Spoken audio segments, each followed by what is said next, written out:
साहेब, आज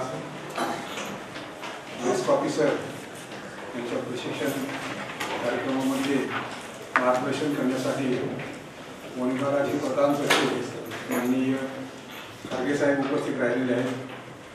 त्यांचं स्वागत मी या अकादमीचे महासंचालक श्री कुलकर्णी सर यांना विनंती करतो की रोपटे देऊन स्वागत करा. प्लीज.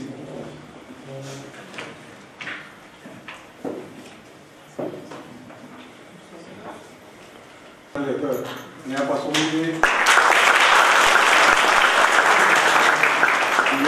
जे तेल वगैरे बियापासून जे तेल वगैरे मिळतं त्या तेलाचा उपयोग अतिशय औषधी वनस्पतीसाठी, त्वचारोग आणि इतर संधिवातासाठी उपयोग होतो. असं हे अतिशय औषधी वनस्पतीचं रोप आहे. हुंडी किंवा त्याला हुंडली नाव आहे, हुंडी किंवा हुंड. या मार्गदर्शन कार्यक्रमात उपस्थित असलेले खारगे साहेब, महासंचालक कुलकर्णी सर आणि भट सर, धुमाळ सर, सर्व प्रशिक्षणार्थी, डेस्क ऑफिसर्स आणि या अकादमीचे सर्व DFO कर्मचारी वर्ग आणि बंधू भगिनी, मी कुलकर्णी सरांना विनंती करतो की त्यांनी प्रास्ताविक करावे.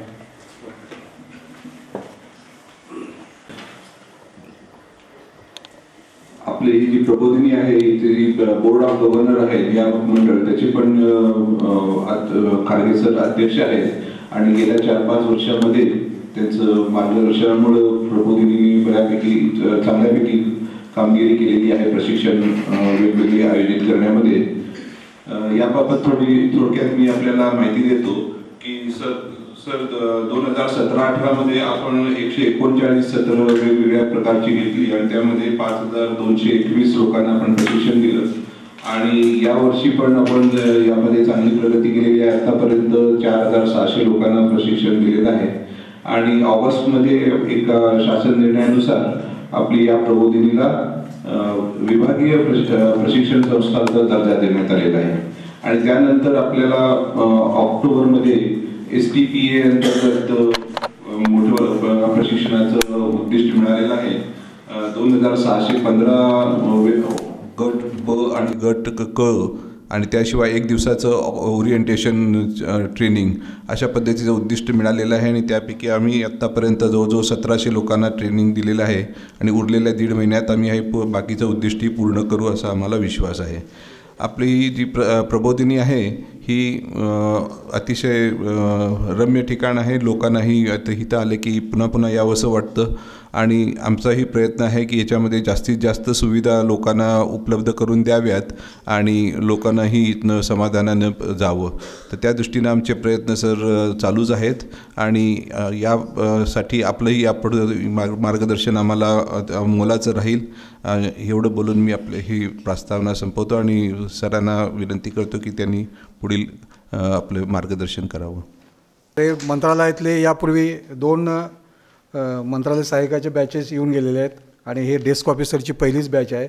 जवळपास 39-40 प्रशिक्षणार्थी आणि यांचं ट्रेनिंग हे 4 तारखेपासून 15 तारखेपर्यंत आहेत. यांना फील्ड व्हिजिटही केलेले आहेत आणि बेसिक कोर्सेस सर्व बाहेरच्या व्याख्याते किंवा इथल्या व्याख्यात्यामार्फत दिलं जातं.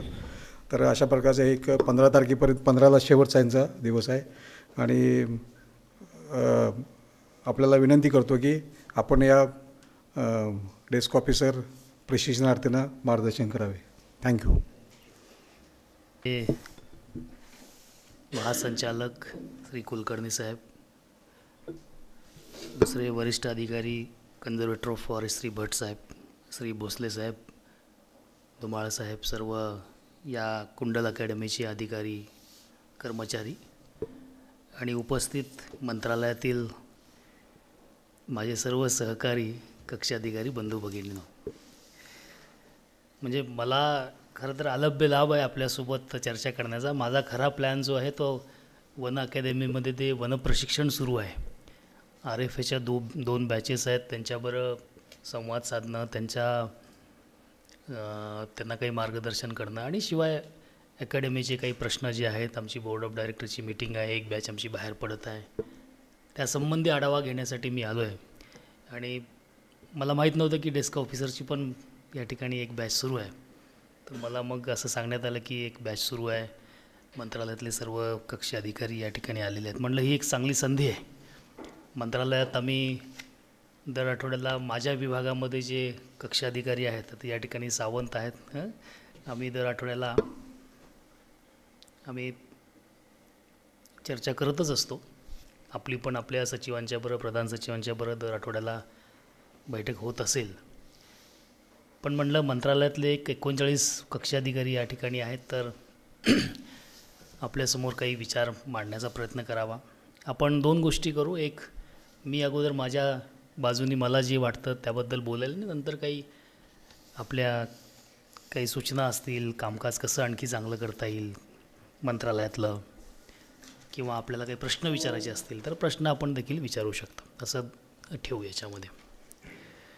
मी आजचा विषय जो घेतलेला आहे की आपल्यासाठी विषय असा मी फ्रेम केलेला आहे की मंत्रालयातील कक्ष अधिकारी किंबहुना मंत्रालयात काम करणाऱ्या कक्ष अधिकारी आणि अभाव, मग ते उपसचिव असतील, अवर सचिव असतील, उपसचिव असतील, सहसचिव असतील आणि सचिव पण असतील, यांना अधिक कार्यक्षमतेनं कसं काम करता येईल, हा माझा विषय आहे. तरी कार्यक्षमतेनं काम करताना काय काय केलं पाहिजे, काय करता येईल, यासंबंधी मला जे वाटतं ते मी विचार आज आपल्यासमोर मांडणार आहे. सर्वात महत्त्वाचं जे आहे त्या काही भावना आपल्या हृदयाशी असल्या पाहिजेत काम करताना. त्या जर भावना आपल्याकडे असतील तर आपण मनापासून आपल्या कामावर प्रेम करू असं मला वाटतं. ती कोणती भावना आहे? तर पहिली भावना अशी असली पाहिजे की मला कक्ष अधिकारी म्हणून किंवा मंत्रालयात अधिकारी म्हणून मला काम करण्याची संधी ही ईश्वरानं मला दिलेली आहे. आता ही संधी काय आहे? तर महाराष्ट्राची लोकसंख्या 15 कोटीहून जादा आहे आणि मंत्रालयातले कक्ष अधिकारी किती? 500 आहेत माझ्या मते, 748, 750 आहेत. तर 15 कोटीपैकी आपण 750 आहोत, किंवा 15 कोटीपैकी शासकीय अधिकारी कर्मचारी महाराष्ट्रातले 18 लाख आहेत. म्हणजे 18 लाख हे 15 कोटीच्या म्हणजे इट इज लेस दॅन 1.5%.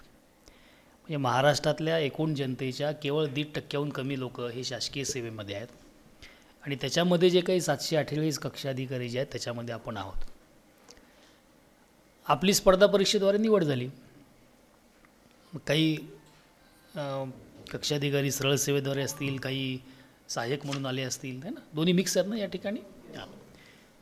पण स्पर्धा परीक्षा कशी स्पर्धा परीक्षा असते आपल्याला कल्पना आहे की किती लाखो उमेदवार त्या स्पर्धा परीक्षेला असतात. आता महाभरतीमध्ये तुम्ही न्यूजपेपरमध्ये वाचलं असेल, 4,500-5,000 हजार पदं भरायची आहेत आणि अर्ज किती आले? 8 लाख. 8 लाखाहून जास्त आलेले आहेत. हे कालच काही पत्रकार मंत्री महोदयांना विचारत होतं की एवढे अर्ज आलेले आहेत, याच्यावर आपलं मत काय? म्हणजे थोडक्यात थोड्याशा जागेसाठी मोठी स्पर्धा असते आणि त्या स्पर्धेमधून आपली निवड होते. पण मला सांगा की आपण स्पर्धेमध्ये होतो आणि आपली निवड झाली, याचा अर्थ ज्यांची निवड नाही झाली ते काही कमी हुशार होते किंवा गुणवत्ता नव्हती असं काय आहे का? हो, बिलकुल नाही आहे. ते एक लक आहे. हे कदाचित काही जण आपल्यापेक्षाही जास्त मेहनत करणारे असू शकतात, अभ्यासू असू शकतात, आवाका असू शकतो, पण त्यांच्या दुर्दैवाने याच्यामध्ये निवड नाही झाली. म्हणजे एकूण लोकसंख्येच्या 1% कमी त्या शासकीय सेवकामध्ये आपण आहोत, त्याच्यामध्ये 748मध्ये आपण आहोत आणि स्पर्धा परीक्षेमध्ये जे लाखो बसले होते त्यांची निवड न होता आपली निवड झालेली आहे. हे खरंच आपण भाग्यवान आहोत, ही आपल्याला संधी मिळेल. याच्यामध्ये काहीतरी संकेत, मग त्याला ईश्वर म्हणा किंवा कुठल्याही परमेश्वराचं नाव द्या किंवा लक म्हणा, काही शब्द द्या, की काहीतरी एक विधिलिखित असं असावं की आपण शासकीय सेवेमध्ये यावं आणि आपण काम करावं. तर फार मोठी संधी ही आपल्याला मिळालेली आहे. ही भावना प्रत्येक ठिकाणच्या प्रत्येक अधिकाऱ्याच्या मनी असली पाहिजे, मग आपण अधिक जबाबदारीनं काम करायला लागतो. आता शासकीय सेवेची सुद्धा कशी गंमत आहे पहा. शासकीय सेवेमध्ये येण्यासाठी सगळ्यांचं प्रथम प्राधान्य असतं नोकरीसाठी. खाजगी नोकरी आणि शासकीय नोकरी प्राधान्य लोक कशाला देतात? शासकीय नोकरीला देतात. पण शासकीय इतर ज्या गोष्टी आहेत, शासकीय दवाखाना कोण जातं का? प्राधान्य शेवटी. शासकीय शाळा, कॉलेजेस, ज्या ज्या शासकीय सेवा देणाऱ्या संस्था आहेत, ते आरोग्य असेल, शिक्षण असेल, त्याला लोकांचं कमी प्राधान्य. पण शासकीय नोकरीसाठी मात्र प्रचंड रश. आता ही आपली सगळ्यांची जबाबदारी आहे. शासकीय सेवा देणाऱ्या अनेक घटकामध्ये आपण सर्वजण पॉलिसी मेकर म्हणून आपण महत्त्वाचे घटक आहोत. तर या ज्या आपण सेवा देत आहे, मग ते शिक्षण असेल, आरोग्य असेल, शेतीविषयक असेल, या सगळ्या सेवा अधिक दर्जेदार कशा देता येईल आणि लोकांना असं म्हणता आलं पाहिजे की आम्हाला शासकीय दवाखान्यातच जायचं आहे, सेवा अतिशय उत्तम मिळते, आम्हाला शासकीय शाळेमध्ये, जिल्हा परिषदच्या शाळेमध्येच जायचं आहे, असं आपण म्हणू शकतो. आपल्याकडं कल्पकता असते, आपल्याकडे रिसोर्सेस आहेत, आपल्याकडे मॅनपॉवर आहे, आपल्याकडे शासनाचा प्रचंड असा पाठिंबा आहे. असं असताना देखील दुर्दैवाने आपण हे करू शकत नाही.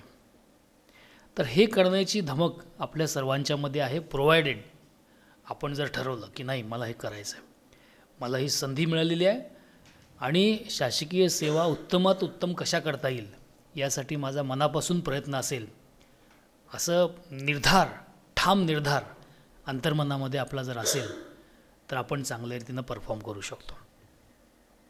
दुसरं की शासकीय सेवा जी आहे ही लोकसेवा करण्यासाठी, समाजसेवा करण्यासाठी एक प्रभावी माध्यम आहे. हे बरेच जण म्हणतात ना की आम्हाला समाजसेवा करायची आहे. समाजसेवा अनेक मार्गाने करता येते. म्हणजे प्रत्यक्ष एखादं NGOकडून समाजसेवा करता येते, वैयक्तिकरित्या देखील काही शिकवण्याची किंवा जे काही काम करण्याची त्याद्वारे आपल्याला समाजसेवा करता येते, एखादी संस्था काढून समाजसेवा करता येते. पण मला व्यक्तिशः असं वाटतं की समाजसेवा करण्यासाठी शासकीय सेवा, शासकीय नोकरी यासारखं कुठलं प्रभावी माध्यम असूच शकणार नाही. म्हणजे हे मी स्वतःच्या अनुभवावरून, स्वानुभवावरून मी सांगतो की आपल्याला, आणि यासाठी आपण अमुक एक पदावर असलं पाहिजे असं नाही. म्हणजे बऱ्याच जणांना वाटतं ना की आपल्याला चांगल्या रीतीनं काम करायचं असेल तर आपण उच्च पदावर असलं पाहिजे किंवा अमुक एक पदावर असलं पाहिजे, असं बिलकुल नाही. आपण ज्या पदावर आहोत, ज्या स्तरावर आहोत, त्या स्तरावरून आपण कॉन्ट्रीब्युशन करून खूप चांगल्या रीतीने प्रभावीपणे काम करू शकतो आणि समाजाला अनेक उपयोगी अशा गोष्टी आपण देऊ शकतो. म्हणजे त्यासाठी आता आम्ही जिल्हाधिकारी होतो, CEO होतो किंवा कमिशनर होतो, अनेक ठिकाणी काम केलं, तर त्याच ठिकाणी करता येतं असं बिलकुल नाही. तिथं तर करता येतच. पण शासकीय सेवेमध्ये शिपाई स्तरापासून मुख्य सचिव स्तरापर्यंत जे लोक काम करत आहेत त्या प्रत्येकाला आपापल्या स्तरावर प्रामाणिकपणे काम करून, थोडं इनोव्हेटिव्ह काम करून आपल्याला खूप कॉन्ट्रीब्युशन करता येतं आणि समाजाची सेवा आपल्याला देता येते. आता आपण ज्या पदावर आहात, मंत्रालयामध्ये कक्षाधिकारी म्हणून आपण सर्वजण आहात, आपली भूमिका किती महत्त्वाची आहे पहा. आता तुमचा अनुभव सांगा मला. मंत्रालयातली जी फाईल आपल्याकडून ओरिजिनल झाली, तर त्या ठिकाणी काही फाईल सचिवांच्यापर्यंत असतात, काही मंत्र्यांच्यापर्यंत जातात, काही मुख्य सचिव आणि काही मुख्यमंत्र्यांच्यापर्यंत जातात. तर जे कक्ष अधिकाऱ्यांनी फाईल सबमिट केलेली आहे त्याच्यामध्ये पुढं बदल झाले, याचं पर्सेंटेज किती आहे तुम्ही सांगा. ऑलमोस्ट नील आहे ना. म्हणजे आपण जी नस्ती सादर करतो, जे नोटिंग असतं आपण आपले असिस्टंट जे असतात, त्याच्यामध्ये जवळपास 100% नस्ती जी आहे, 100% फाईल्स ज्या आहेत त्या जशाच्या तशा वर जातात आणि मंजूर होऊन येतात, किंवा आपण जे काही रिकमेंड केलं नसेल तर रिकमेंड नाही त्याला सहमती दर्शवून त्या सही करून त्या परत येतात. म्हणजे राज्याची जी धोरणं तयार करणारी जी प्रमुख संस्था जी आहे त्या ठिकाणी कक्षाधिकारी जे नोटिंगवर लिहितात ते 99.99% जसंच्या तसं मंजूर होऊन येत असतं. याचा अर्थ आपली भूमिका किती महत्त्वाची आहे हे लक्षात येतं. म्हणून आपण लोकांना उपयुक्त लोकांना काम करण्यासाठी अनेक चॅनल निर्माण होतील, अशा पद्धतीच्या भावना ठेवून जर आपण नोटिंग सगळ्या असल्या, अचूक असल्या, तर निश्चितपणे लोकांच्या जनमानसावर आपल्याला प्रभाव अतिशय चांगल्या रीतीनं करता येईल. आता मंत्रिमंडळ टिपणे ही तर फार महत्त्वाची आहे ना. आपण सगळ्यांनी मंत्रिमंडळाच्या टिपण्या निश्चितपणे माझ्या मते तयार केलेलेच असतील. तर या मंत्रिमंडळ टिप्पणीमध्ये सुद्धा इथं खूप कक्षाधिकाऱ्यांना काम करण्याची अपॉर्च्युनिटी आहे.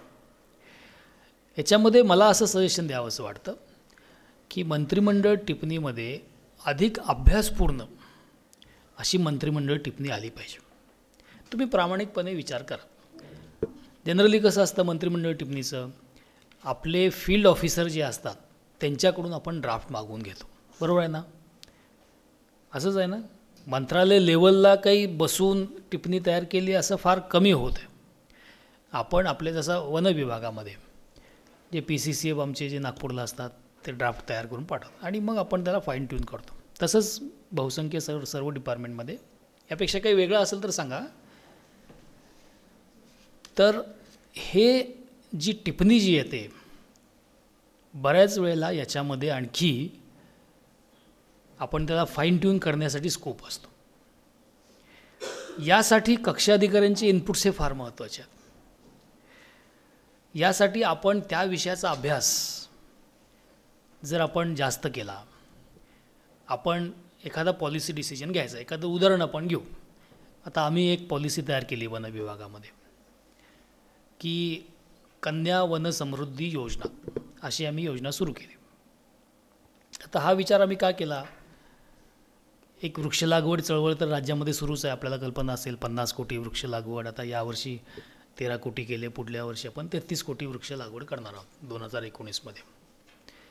तर या वृक्ष लागवडीच्या चळवळीमध्ये सर्वसामान्य लोकांना आपल्याला समाविष्ट करून घ्यायचं आहे अशी आमची भूमिका आहे.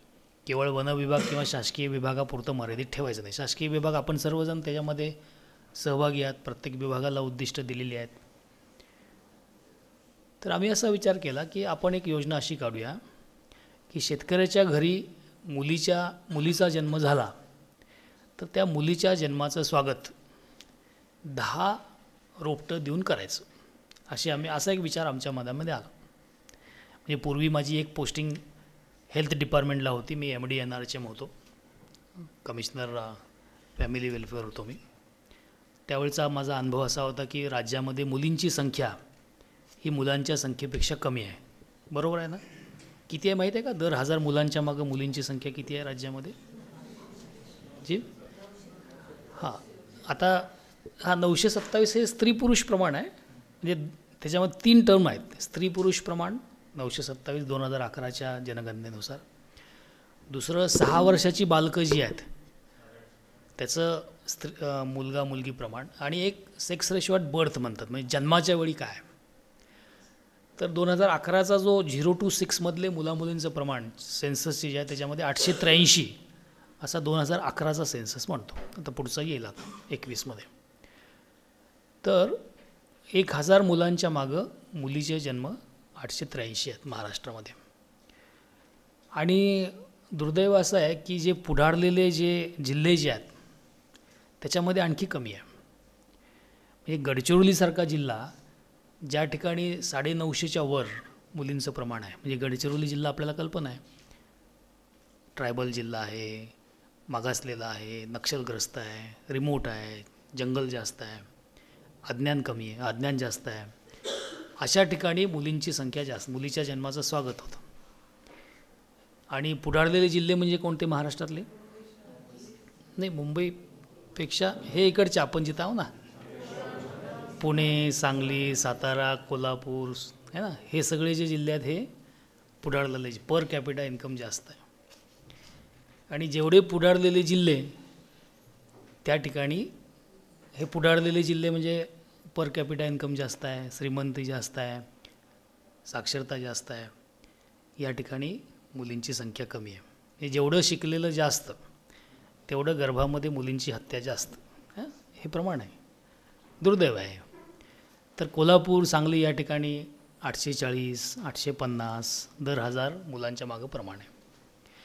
आम्ही असा विचार केला की आपण हा इतका महत्त्वाचा प्रश्न आहे, तर याच्यासाठी एक धोरणात्मक निर्णय आपण वन विभागाद्वारे घेऊ. आपण हेल्थ डिपार्टमेंट तर कारवाई करतच असतं, PCPNDT कायद्याखाली. हेल्थचं कोणी आहे का, हेल्थ डिपार्टमेंटचं कोणी कक्षाधिकारी आपण आहात का? हां. तर आम्ही असा विचार केला की शेतकरी कुटुंबामध्ये मुलीचा जन्म झाला की 10 रोपं द्यायचे, 5 रोपं सागाचे द्यायचे, 5 रोपं फळबागाचे द्यायचे. सागाची रोपं लावली 20 वर्ष वाढतात आणि सागाच्या झाडांना चांगली किंमत येते, लाखो रुपये मिळतात. 20 वर्षानंतर ती झाडं मॅच्युअर होतील, शेतकरी कापेल. मुलगी 20 वर्षाची झाली असेल, तिच्या शिक्षणाला लग्नाला मदत होईल. फळबाग लावलं की दर 5 वर्षांनी फळबागं येतील, थोडाफार मदत होईल. आणि मेन एक चांगला मेसेज जाईल की मुलीच्या जन्माचं स्वागत सरकारद्वारे देखील केलं जाते, रोपं देऊन दिलं जाते, है ना, आर्थिक फायदा होईल. तर हा विचार मनामध्ये आणला आणि पॉलिसी तयार केली. म्हणजे बघा, यातनं आपण काय काय साध्य करणार आहे. आपण ग्रीन कवर वाढवणार. हे शेतकरी 10 झाडं लावणार म्हणजे ग्रीन कवर वाढायला मदत होईल, बरोबर. त्यानंतर काय होणार, सोशल मेसेज, मुलीच्या जन्माचं स्वागत केलं पाहिजे, मुलींची संख्या कमी आहे समाजामध्ये, वाढली पाहिजे मुलींची संख्या, भ्रूण हत्या झाली नसली पाहिजे मुलींची गर्भामध्ये, हा सोशल मेसेज. आणि तिसरं काय, थोडं आर्थिकसुद्धा याच्यामध्ये आहे. 20 वर्षानंतर थोडं आर्थिक मदत पण होईल मुलीच्या पालकांना.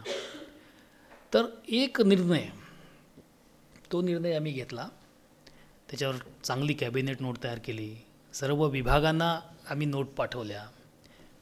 आरोग्य विभागाला पाठवली, कृषी विभागाला पाठवली. सगळ्यांनी खूप स्ट्रॉंगली सपोर्ट केला. फार महत्त्वाचं आहे. म्हणजे वन विभाग आणि आरोग्य काय संबंध आहे का, काही नाही, पण तरी देखील येस, आपण हे केलं पाहिजे. खरं तर कसं असतं की शासनामध्ये, शासन म्हणजे एक आपली बॉडी आहे, ह्युमन बॉडी असते ना, आणि ह्युमन बॉडीचे अनेक अवयव असतात, 2 हात 2 पाय, आहे ना.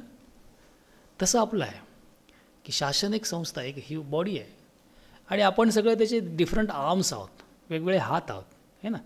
कृषी विभाग आहे, आरोग्य विभाग आहे, वन विभाग आहे, महसूल विभाग आहे, अनेक, दीज आर दी आर्म्स. प्रत्येकाने एकत्र येऊन काम करण्याची गरज आहे. बऱ्याच वेळेला दुर्दैवाने आपण वॉटर टाईट कंपार्टमेंटमध्ये काम करतो. फार दुर्दैव आहे. म्हणजे विशेषतः त्या LAQच्या फाईल असतात ना, हस्तांतरण, कधी एकदा फाईल येते आणि दुसऱ्याकडे हस्तांतरित करतो आहे, स्पर्धाच लागलेली असते. हस्तांतरित आली अमान्य, परत मग GADकडं, GADचं कोणी आहे का, GADकडे जातं, मग निर्णयासाठी, मग तिथं निर्णय.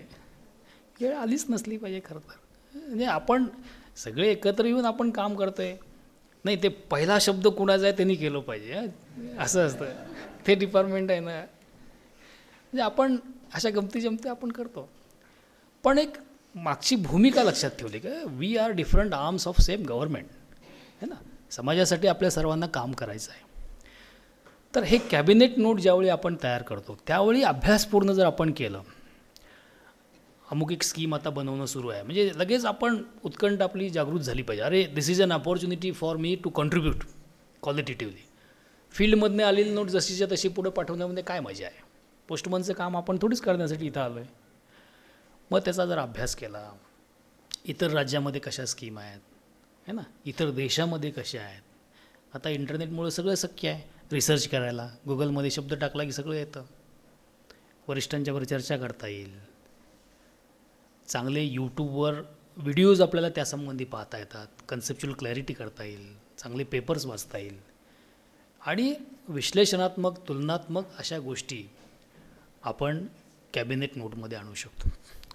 कॅबिनेट नोटची जी प्रस्तावना जी असते ना, त्या प्रस्तावनेवरनं कळतं की ही नोट किती अभ्यासपूर्ण करून तयार केलेली आहे.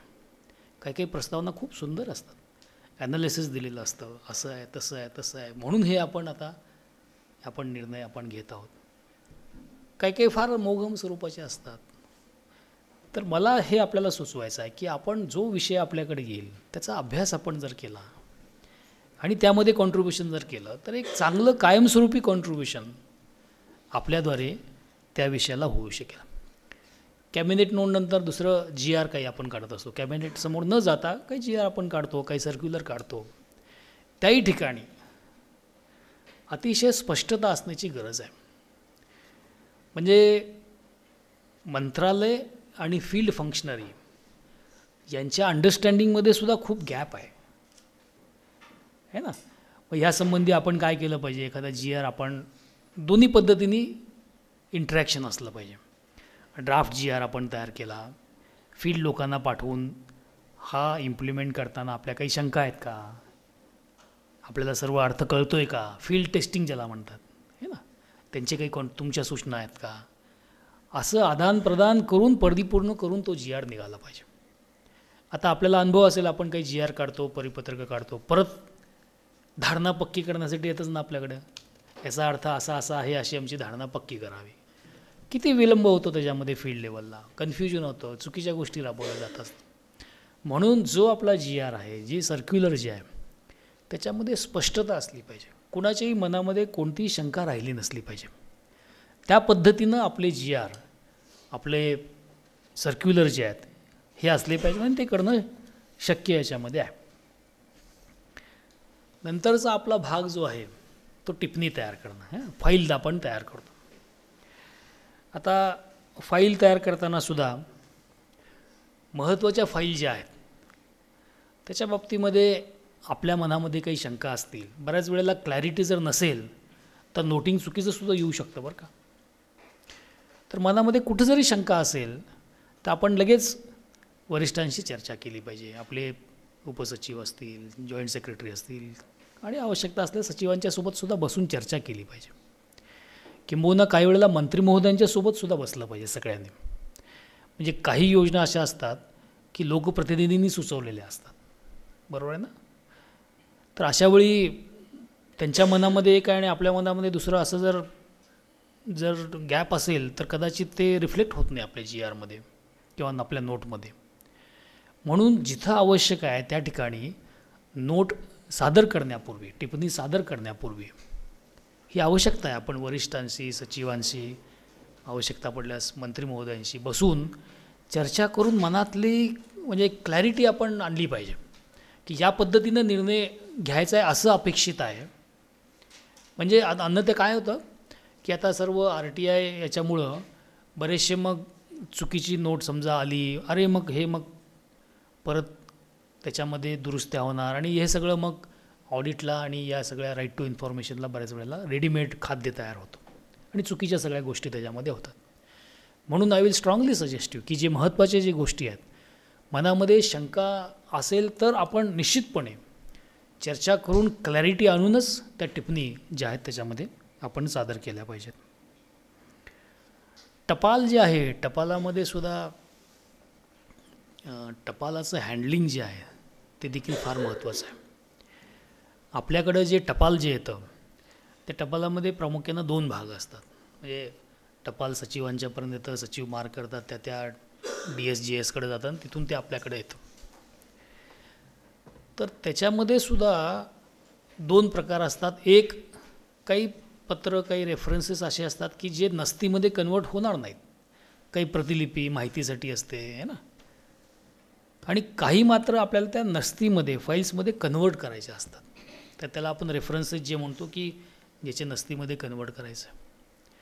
पण माझ्या अशा लक्षात आलं की बरेचसे रेफरन्सेस आपले असे पडून वर्षानुवर्षे असतात की ज्याची नस्ती बनवणं आवश्यक आहे, पण आपण आपल्या वेळेअभावी म्हणा किंवा इतर व्यस्ततेमुळं किंवा दुर्लक्ष याच्यामुळं बरेचसे महत्त्वाचे कागद, महत्त्वाचे रेफरन्सेस जे आहेत ते असेच पडून असतात. तर सर्व कक्षाधिकाऱ्यांनी आपल्यासोबत जे असिस्टंट क्लार्क जे आहेत त्यांच्यासोबत बसून आढावा घेतला पाहिजे की आपल्याकडं अशा किती रेफरन्सेस आहेत, किती पत्र आहेत. आणि फाईल 2-3 प्रकारे तयार होते. एक, काही वरिष्ठांनी दिलेल्या सूचना असतील, वरिष्ठांनी नोट पाठवली असेल, मंत्री महोदयांच्याकडून आली असेल, सेक्रेटरीकडून असेल, तो एक सोर्स असेल नस्ती तयार करण्याचा. दुसरा, आपले फील्ड ऑफिसेस जे आहेत त्यांच्याकडून काही प्रस्ताव आलेला असतो निर्णय घेण्यासाठी, त्याच्या आधारे असेल. तिसरं, नागरिकांनी काही रेफरन्स केला असेल, त्याच्या आधारे काही फाईल तयारी करायची असेल. असे 2-3 प्रकार त्याच्यामध्ये आहेत. तर हे पेंडन्सी जी आहे, या पेंडन्सीकडं कक्षाधिकाऱ्यांनी पाहिलं पाहिजे. खूप मोठ्या प्रमाणामध्ये पेंडन्सी असल्याचं बऱ्याच वेळेला दिसतं आणि महत्त्वाच्या गोष्टी ज्या आहेत त्या याच्यामध्ये राहून जातात. त्यानंतर आणखी इफेक्टिव्ह काम करण्यासाठी आणखी मला असं वाटतं की आपण जो विषय हाताळतो त्या विषयासंबंधी आपण अपडेट असलं पाहिजे. आता प्रत्येकाकडे साधारण एक 4-5 सब्जेक्ट किमान तरी असतातच प्रत्येक कक्ष अधिकाऱ्याकडं. बहुसंख्य म्हणजे please correct me if I am wrong, की आपण आपल्या मंत्रालयीन कामकाजाच्या संबंधीच म्हणजे आली फाईल आली पुटअप केली पाठवली एवढ्यापुरतं आपण मर्यादित राहतो. पण आपल्याकडे जे विषय आहेत त्या विषयामध्ये अधिक अभ्यास करून तो विषय नीट समजावून घेणं हे मात्र फार कमी कक्ष अधिकाऱ्यांच्या बाबतीमध्ये मला तरी जाणवलेलं आहे. इथं आपल्याला इम्प्रूव्हमेंटला वाव आहे की आपल्याकडे जे विषय आहेत त्या विषयाचा अभ्यास त्या विषयाचं अपडेट आपण इंटरनेट किंवा पुस्तकं त्यासंबंधी वाचून वर्तमानपत्रातल्या गोष्टी वाचून ते करणं हे करण्याची जास्त गरज आहे. आता याच्यासाठी आपल्याला आपण जे विषय हाताळतो त्यासंबंधीचे पिरियॉडिकल्स जे आहेत, पिरियॉडिकल्स म्हणजे अहवाल त्या विषयासंबंधीचे फील्ड ऑफिसरकडून आले पाहिजेत. आता जसं पब्लिक हेल्थमधले आपण आहात, पब्लिक हेल्थमधून दर महिन्याला काही पिरियॉडिकल्स तयार केले जातात, महिन्याला त्रैमासिक असे असतात. जसं फॅमिली प्लॅनिंग कुटुंब नियोजन ऑपरेशन्स समजा विषय तुमच्याकडे आहे तर जिल्हानिहाय आपल्याकडे आकडे असतात, किती टार्गेट किती झाले ती माहिती आपल्याकडे आली पाहिजे. बऱ्याच वेळेला ती माहिती येत नाही, ती माहिती बऱ्याच वेळेला ती डायरेक्टर लेवलपर्यंत किंवा कमिशनर लेवलपर्यंत असते. इरिगेशनचे समजा कोणी असेल तर डॅमच्या लेवल ज्या आहेत ती माहिती रेग्युलरपणे ती येते कारण ती कॅबिनेटला सादर करावी लागते. पण बरेचसे असे विषय आहेत की ज्याचे पिरियॉडिकल जे आहेत ते आपल्यापर्यंत पोचतच नाहीत है ना.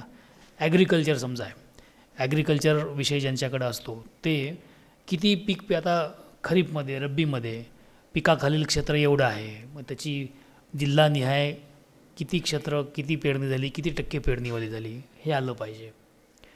तर हे डेटा कलेक्शन जे आहे ना हे आपण आपापल्या विषयासंबंधी आपण करण्याची गरज आहे.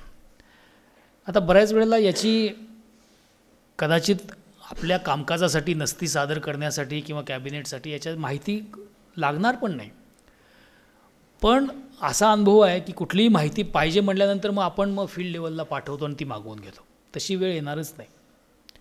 तर आपण जे आपले विषय हाताळत आहात त्यासंबंधीचे आपण सातत्याने पिरियॉडिकल्स मग जी काही फ्रिक्वेन्सी ठरली असेल 15 दिवस 1 महिनाभर ते आपण मागितली पाहिजे. आता आमचे लँड एक्विजिशनचे कक्ष अधिकारी या ठिकाणी सोनकासकर आहेत ना, तर Patil land acquisition officer land एक्विजिशनचे कक्ष अधिकारी आहेत.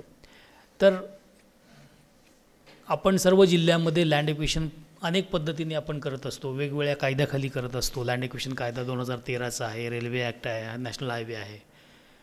दर महिन्याला किती लँड एक्विजिशन केसेस झाले, त्याची स्थिती काय हे आपण मागितलं पाहिजे. आणि नुसतं मागून नाही, त्याचं ॲनालिसिससुद्धा केलं पाहिजे. आपलं ॲनालिसिसमध्ये आपण खूप मागं पडतो मंत्रालयातले लोक, असा माझा अनुभव आहे. कोणी जर ॲनालिसिस करत असेल तर I will be very happy. जसं मी फॉरेस्टमधलं उदाहरण देतो की फॉरेस्ट फायर जंगलाला आगी लागतात, वनवा ज्याला म्हणतात. तर हे वनवा किती लागला दर महिन्याला त्याचे रिपोर्ट आले पाहिजेत. पण आमच्या असं लक्षात आलं की हे रिपोर्ट मंत्रालयापर्यंत पोचतच नाहीत, ते खालीच PCCF ऑफिसला असतात. मग आम्ही ते मागवायला सुरुवात केली. मग कक्षाधिकाऱ्यांना सांगितलं की तुम्ही याचं ॲनालिसिस करा. की ॲनालिटिकल म्हणजे काय याचं मी उदाहरण देतो की वनामध्ये ज्या आगी लागतात, जिल्हानिहाय आगी कुठं लागल्या त्याची माहिती, त्यानंतर त्याच्या आधारे ॲनालिसिस कसं केलं पाहिजे की दर महिन्याला साधारण पॉकेट्स निर्माण होतात की याच ठिकाणी जास्त आगी लागतात, डेटावरनं लक्षात येतं. ते आपल्याला मॅपमध्ये कन्वर्ट करता आलं पाहिजे की या ठिकाणी आगी जास्त लागतात. मग आगी जास्त लागतात, मग यासंबंधी आगी कमी करण्यासाठी काय उपाययोजना करता येईल आपल्याला. तर त्यासंबंधी तिथले जे स्थानिक लोक आहेत, आगी या 99.99% मानव निर्मित अशा असतात. नैसर्गिक झाडाला झाड असं पडताना घर्षण झालं ना आग लागली असे 1% पण नाही, ते महाराष्ट्रात तर नाहीच नाही. तर हे सगळे कोणीतरी काडी टाकलेली असते किंवा काही लोक मुद्दाम जाळतात त्या ठिकाणी तेंदूपत्ता चांगला येण्यासाठी, है ना. तर हे ॲनालिसिस करणं आणि त्यानुसार मग उपाययोजना, लोकसहभाग, तिथल्या लोकांच्या बैठका, मग आपल्या लोकांना ट्रेनिंग, मग आपले फॉरेस्ट फायरची नियुक्ती, फॉरेस्ट विझवण्यासाठी या ठिकाणी आगी जास्त लागतात तर मग या ठिकाणी इक्विपमेंट सगळे आहेत का, फायर टेंडर आहे का, फायर ब्लोअर आहे का. तर यासंबंधी अधिक अभ्यास जर आपण केला, ॲनालिसिस जर केलं तर आपल्याला हेही पाहता येईल. आणि मंत्रालयातला कक्ष अधिकारी देखील आपल्या विषयासंबंधी फॉरेस्ट फायर कमी करू शकतो. तसंच आपापल्या विषयासंबंधी आहे. आपण जो विषय हाताळता त्या विषयासंबंधी फील्ड लेवलला ज्या गोष्टी अशा रीतीनं घडत आहेत, विपरीतपणे घडत आहेत, ज्याचं समाजाला नुकसान होतं, ते नुकसान आपण थांबवू शकता जर व्यवस्थित माहिती कलेक्शन केलं, त्याचं ॲनालिसिस केलं. आणि ते जर आपण जस्ट एक डिओ लेटर तयार केला सेक्रेटरी साहेबांच्याकडे की या पॉकेटमध्ये आगी जास्त आहेत असं सातत्याने लक्षात येतं डेटावरनं, तर या ठिकाणी या उपाययोजना करण्याची आवश्यकता आहे. सेक्रेटरी का नाही सही करणार आपल्या डिओ लेटरवर? निश्चितपणे करणार. आणि इन अ वे आपण ते आगी कमी करण्यामध्ये आपण कॉन्ट्रीब्युशन करू. दॅट्स वाय आय सेड की शासकीय सेवा जी आहे ही समाजसेवा करण्यासारखं दुसरं प्रभावी साधनच नाही आहे याच्यापेक्षा. पण यासाठी थोडं आपल्याला एक्स्ट्रा काम करायला लागेल. हे सगळं म्हणजे इफेक्टिव्ह आपल्याला कक्षाधिकारी म्हणून जर आपल्याला काम करायचं असेल तर आपल्याला थोडे जादाचे श्रम घ्यावे लागतील. आपल्याला थोडं एक्स्ट्रा ऑर्डिनरी बनायला लागेल. ऑर्डिनरी आणि एक्स्ट्रा ऑर्डिनरीमध्ये काय फरक आहे? लिटल वर्ड एक्स्ट्रा आहे ना. ऑर्डिनरी त्याला समोर एक एक्स्ट्रा शब्द 5 लिटरचा जोडायचा, एक्स्ट्रा ऑर्डिनरी म्हणजे. आणि हा एक्स्ट्रा हा छोटाच शब्द आहे. आणि तसंसुद्धा एक्स्ट्रा ऑर्डिनरी बनण्यासाठी खूप काही करायला लागणार आहे असं नाही. थोडं आपल्याला त्या ठिकाणी वेगळ्या रीतीनं पाहावं लागेल, ॲनालिसिस करावं लागेल आणि आपल्याला मेहनत थोडी करावी लागेल आणि आपण एक्स्ट्रा ऑर्डिनरी बनवू शकतो. आता आपण पहा, आपण शालेय जीवनामध्ये किंवा कॉलेजच्या जीवनामध्ये आपले सर म्हणायचे ना, अरे हा विद्यार्थी एक्स्ट्रा ऑर्डिनरी आहे. तुमच्यापैकी कोणी जर असणार एक्स्ट्रा ऑर्डिनरी, काही अभ्यासात हुशार असणारे म्हणतात हा एक्स्ट्रा ऑर्डिनरी आहे. काय फरक असतो हुशार मुलामध्ये आणि सामान्य मुलामध्ये? थोडाफार तो अभ्यास करत असतो, बघत असतो, एवढंच ना. आपण पण तसा अभ्यास केला की आपणही तसा बनवू शकतो. तसंच अधिकारी कर्मचाऱ्यांमध्ये सुद्धा काही अधिकारी चांगले असतात, म्हणतात ना, त्यांची डिमांड सगळीकडे असते. पहा, हा अधिकारी चांगला आहे, चांगला एक्स्ट्रा ऑर्डिनरी व्हॉटेवर. हा चांगला जो आहे किंवा एक्स्ट्रा ऑर्डिनरी जो आहे यासाठी खूप काही करायला लागतं असं नाही. थोडं जरा लक्ष देऊन आपण असं कॉन्ट्रीब्यूट करायला लागलं तर आपण देखील एक्स्ट्रा ऑर्डिनरी याच्यामध्ये बनवू शकतो आणि खूप चांगलं कॉन्ट्रीब्युशन याच्यामध्ये आपण निश्चितपणे करू शकतो. आपल्याकडं विधिमंडळाचं कामकाज ही एक महत्त्वाची जबाबदारी असते. आता अधिवेशन येणार आहे 25पासून. यावेळी काय LAQ नाही आहेत ना, बरं आहे म्हणजे 1 आठवडा. पण नंतर आपल्याला विधिमंडळाच्या कामकाजामध्ये LAQ आहेत आणि लक्षवेधी आणि बाकी सगळ्याच गोष्टी आहे. बजेट असेल तर बजेटचं काम आहे. जे बजेटचा विषय कोणी हाताळतं का या ठिकाणी? आपण हाताळता. अच्छा, आपण कोणत्या डिपार्टमेंटला? विजयंती. आणि आपण मॅडम पर्यटनचं. तर हे बजेट ज्यावेळी असेल किंवा इतर वेळीसुद्धा पुरवण्या मागण्या असतातच आपल्याला. मेन फेब्रुवारी-मार्चचं बजेट, त्यानंतरसुद्धा पुरवण्या मागण्या असतात. तर विधिमंडळाचं कामकाज जे आहे ही देखील कक्षाधिकाऱ्यांच्यावर फार मोठी जबाबदारी आहे. तर यावेळीसुद्धा या कामकाजामध्ये सुद्धा अतिशय दक्षतेनं काम करण्याची गरज आहे. आता LAQचं आपण उदाहरण घेऊ. आपण जनरली माझा असा अनुभव आहे, there are exceptions. I feel all of you are exceptional. पण मी जनरल सांगतो, जे फील्डकडून प्रश्न आणि त्याची उत्तरं जी येतात तशी आपण सादर करतो बहुसंख्य पद्धतीने. आणि एक पुरवणी टिप्पणी एक असते, ज्याचे प्रश्न लागतात प्रायोरिटी, त्याची पुरवणी टिप्पणी पण आपण तयार करतो. आणि माझ्या असं लक्षात आलं, पुरवणी टिप्पणीसुद्धा फील्डकडनं जी येते, जे प्रश्नामध्ये जे उत्तरं म्हटलेली असतात ना त्याच गोष्टी पुरवणी टिप्पणीमध्ये असतात. जादाचं काहीच नसतं. असं अपेक्षितच नाही आहे.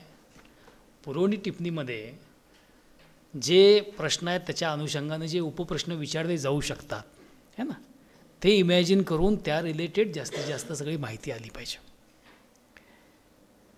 मग आता हे करण्याची जबाबदारी कक्ष अधिकाऱ्याची आहे. कक्ष अधिकाऱ्यांनी एकतर बारकाईने सगळे प्रश्न वाटले पाहिजेत, उत्तर आलेलं वाचलं पाहिजे. बऱ्याच वेळेला उत्तर चुकीचं पण असतं, तुमच्याही लक्षात आलं असेल. आणि चुकीचं उत्तर गेलं तर किती मोठा अनर्थ होतो आपल्याला माहीत आहे. चुकीची माहिती सभागृहाला दिली, मग हक्कभंग, या सगळ्या गोष्टी सुरू होतात. माहिती उत्तर अचूक असलं पाहिजे. उपप्रश्न निर्माण करून त्या रिलेटेड ॲडिशनल माहिती आपण आणली पाहिजे.